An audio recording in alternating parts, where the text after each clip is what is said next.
Sergio was a man of action and energy, always moving, always thinking. But for once, he stood still, taking in the atmosphere of the bookstore. His gaze lingered over the hidden room, the entrance concealed by a bookshelf. The existence of that room intrigued him, but he had to focus on the task at hand. His train of thought was interrupted as the man in the ballcap returned.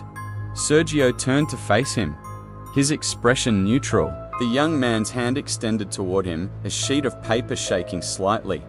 As Sergio took the sheet, their eyes met. The man looked weary and a bit scared, but there was also a hard defiance in his gaze. Sergio's eyes scanned over the list of final time, hoping against hope that he had overlooked it somehow.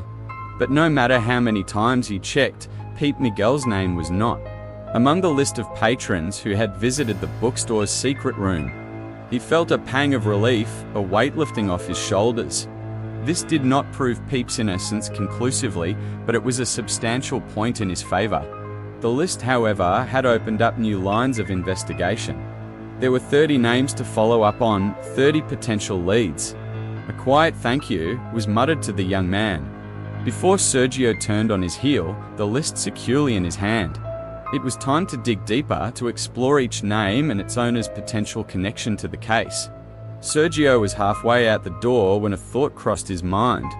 He pivoted back to the man in the ballcap, who was now busying himself tidying the counter.